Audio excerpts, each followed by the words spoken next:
Hello everyone, আসসালামু আলাইকুম। কেমন আছেন সবাই?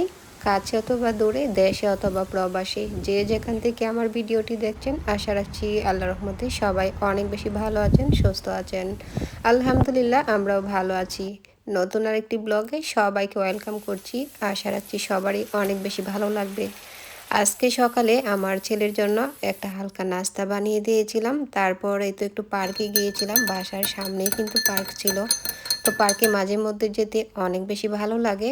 তো সকালে তো নাস্তা বানিয়ে দিয়ে কিন্তু আমি পার্কে চলে গিয়েছিলাম। তো পার্ক থেকে এসে দুপুরে রান্নাবান্নাও করে নিয়েছিলাম। সেটাই আজকে আপনাদের মাঝে শেয়ার করব। তো পার্কটা দেখতে কিন্তু ভীষণ সুন্দর। পার্কের সামনের পোর্শনটা আপনাদের মাঝে শেয়ার করছি। ভিতরে অনেক বড় একটা স্পেস।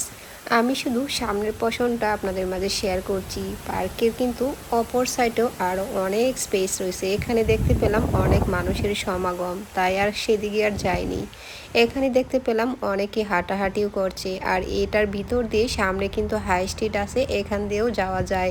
আমরাও মাঝে মধ্যে এখানে যাই। আর এই সবুজ প্রকৃতি দেখতে কার না ভালো লাগে, তাই হাত দিয়েও আমি একটু স্পর্শ করছিলাম। আমার তো ভীষণ ভালো লাগে।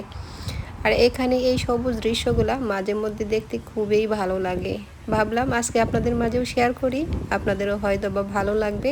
আর এইখানে দেখুন অনেকগুলো ফুল ফুটে আছে, তবে এই ফুলগুলোর নাম জানি না। লন্ডন প্রায় জায়গাতেই দেখি এই ফুলগুলো আমি, তবে এই ফুলগুলোর কিন্তু কালারও বিভিন্ন রকম হয়। এটা ছিল একটা অরেঞ্জ টাইপের কালার, আরও দেখছি আমি রেড কালারও আছে। তবে এখানে আমি অরেঞ্জ কালার ফুলটা দেখিয়ে দিলাম, কত সুন্দর তাই না? আর এইগুলা কিন্তু বিভিন্ন জায়গাতে আমি দেখতে পাই। তবে যারা নাম জানেন অবশ্যই কিন্তু জানিয়ে যাবেন। আর মাঝে মধ্যে যখন পার্কে আসি তখনই কিন্তু এই ফুলগুলো দেখতে পাই, আর দেখতে তো আমার কাছে অনেক ভালো লাগে। যাই হোক, আজকের আকাশটা মাশাআল্লাহ অনেক বেশি সুন্দর ছিল। তবে প্রচণ্ড বাতাসও হচ্ছে, অনেক ঠান্ডা লাগছে। আমি হালকা একটা শীতের কাপড় পরে আসছি, তবে মনে হচ্ছে বেশি সময় আর এখানে থাকা যাবে না। প্রচণ্ড বাতাস আর বেশি ঠান্ডা লাগছে। এখন কিন্তু লন্ডনের ওয়েদার ঠান্ডা পড়ে গেছে অনেকটাই। সকালেও ঠান্ডা লাগে, আবার বিকেলের দিকেও কিন্তু অনেকটাই ঠান্ডা লাগে। আর লন্ডন তো প্রায় সময় ঠান্ডাই থাকে, ৮-৯ মাস বেশিরভাগ ঠান্ডাই চলে যায়। যাই হোক, এখানে চলে আসলাম গোলাপ ফুল বাগানে। আর এখানে অনেকগুলো ফুল দেখলাম ঝরে পড়ে যাচ্ছে, আর অনেকগুলো খুব সুন্দরভাবে এখনও ফুটে আছে। আর এই পার্কটা কিন্তু আমাদের বাসার একদমই সামনে, প্রায় ১ মিনিটও হাঁটা লাগে না, তাহলে কিন্তু এখানে আসা যায়। প্রায় সময় এখানে এসে বসে থাকি, অনেকক্ষণ হাঁটাহাঁটি করি। তবে আজকে যেহেতু প্রচণ্ড ঠান্ডা, বেশি সময় আর থাকবো না। আমার এই চ্যানেলটা একদমই নতুন। যদি ভিডিওর কোনো অংশ আপনাদের কাছে ভালো লেগে থাকে, অবশ্যই চ্যানেলটি সাবস্ক্রাইব করে সবসময় পাশে থেকে সাপোর্ট করে যাবেন। আর যারা অলরেডি সাবস্ক্রাইব করেছেন সবাইকে অসংখ্য ধন্যবাদ। সবসময় এভাবে পাশে থেকে সাপোর্ট করে যাবেন। ইনশাল্লাহ আমিও চেষ্টা করব আপনাদের সাথে থাকার জন্য। আর এর মধ্যে এই তো পার্ক থেকে বের হয়ে গেলাম, আর আমাদের এরিয়াটা আপনাদের মাঝে শেয়ার করছি। এখানে বাড়িঘরগুলো কিন্তু প্রায় একই রকম, দেখতে ভীষণ ভালো লাগে। এখানে বেশিরভাগ মানুষই ইংলিশ, বাঙালি মানুষ খুবই কম। বাঙালিদের সাথে এখনও পরিচয় হয়নি এই পাশে। যাই হোক, এই তো বাসায় চলে আসছি। আর আজকে আমি টুনা ফিশের রেসিপি তৈরি করব। তো টুনা ফিশটা আমি এখানে তো আমার হাজব্যান্ডকে বলছিলাম যে ক্যান থেকে বের করে দাও। তো 2টা ক্যানই এখানে আমি ঢেলে নিয়েছি, ছোটো সাইজের ক্যানগুলো ছিল। যাই হোক, এই তো একটা প্যানে তেল গরম করে এখানে কিছুটা পেঁয়াজ কুচি দিয়েছি, আর লবণটা দিয়ে দিয়েছি। লবণটা প্রথমে দিলে পেঁয়াজটা খুব দ্রুত সফট হয়ে যাবে, সেজন্য পেঁয়াজটা হালকা করে ভেজে নিব। আর কিছুটা রসুন কুচিও দিয়েছিলাম, রসুনটা একটু পরে দিয়েছি, মনে ছিল না আগে, সেজন্য। আর রসুনটা খুবই কম পরিমাণ দিতে হবে, বেশি করে দিলে কিন্তু ভালো লাগবে না খেতে।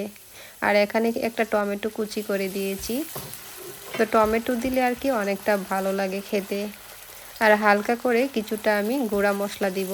গুঁড়া মশলার মধ্যে এখানে হলুদ, মরিচ, ধনিয়া, জিরা পাউডার দিয়ে দিব। আবার একটু নেড়ে চেড়ে নিচ্ছিলাম, তারপর এখানে মশলাগুলো দিয়ে দিব। আর আমি কোনো পানি দিব না, পানি ছাড়াই এই টুনা ফিশটা রান্না করে নিব। তো ক্যানের টুনা ফিশ যেহেতু অনেকটাই কিন্তু কুক করা, তো সেজন্য বেশি একটা সময়ও লাগবে না। তো এখানে আমি কিন্তু মশলাগুলো দিয়ে দিচ্ছি। তারপর ভালোভাবে মশলাটা তেলের মধ্যে ভাজা ভাজা করে নিব। আর এই তো ভাজা হয়ে গেছে। তারপর এখন আমি টুনা ফিশগুলো দিয়ে দিচ্ছি। টুনা ফিশ দিয়ে আবারও ভালোভাবে মশলার সাথে মিক্স করে নেড়ে চেড়ে ঢাকনা দিয়ে ঢেকে রান্না করে নিব। টুনা ফিশটা খেতে আমার কাছে তো ভীষণ ভালো লেগেছে। টুনা ফিশের কাবাবও খেতে অনেক বেশি ভালো লাগে। এখন ঢাকনা দিয়ে আরও 5 মিনিটের মতো কুক করে নিয়েছি। এখন কিছুটা ধনেপাতা কুচি করে দিয়েছি। আর যারা ঝাল খেতে পছন্দ করেন এখানে কাঁচামরিচটাও দিয়ে দিবেন। কাঁচামরিচটা আমিও খেতে পছন্দ করি, তবে বাসায় ছিল না বলে আর দিতে পারিনি। যাই হোক, এখন আবারও আমি ঢাকনা দিয়ে 2 মিনিট রান্না করে নিব। আর এই টুনা ফিশটা রান্না করতে তেমন একটা সময়ও লাগে না। এই তো এর মধ্যে কিন্তু আমার রান্নাটা হয়ে গেছে, দেখতেই পাচ্ছেন কালারটা কিন্তু খুবই সুন্দর আসছে। টুনা ফিশ আমার হাজব্যান্ড খুবই পছন্দ করে। ও নিজে থেকে ক্যানগুলা কেটে দিয়েছে, তারপর কিন্তু আমি রান্নাটা করেছিলাম।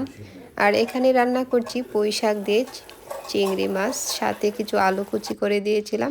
আর এখানে কিন্তু কোনো পানি অ্যাড করে নাই, তারপরেও কিন্তু পুঁই শাক থেকে অনেকটা পানি উঠেছে।